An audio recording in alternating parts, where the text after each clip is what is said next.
ಈ ತಲಕಾವೇರಿಗೆ ಕಾವೇರಿ ತಾಯಿಯ ಹುಟ್ಟಿಗೆ ಒಂದು ಪ್ರಸಿದ್ಧವಾದ ಇತಿಹಾಸವಿದೆ.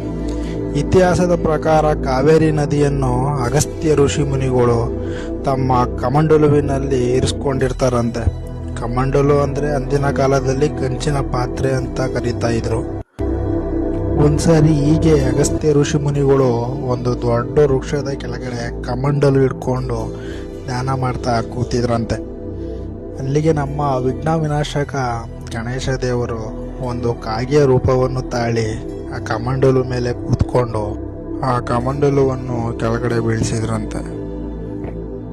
ಆಗ ಕಾವೇರಿ ತಾಯಿ ಭುವಿಯಲ್ಲಿ ಇಳಿದು ಕಾವೇರಿ ನದಿಯಾಗಿ ಹರಿಯತೊಡಗಿದ್ರಂತೆ.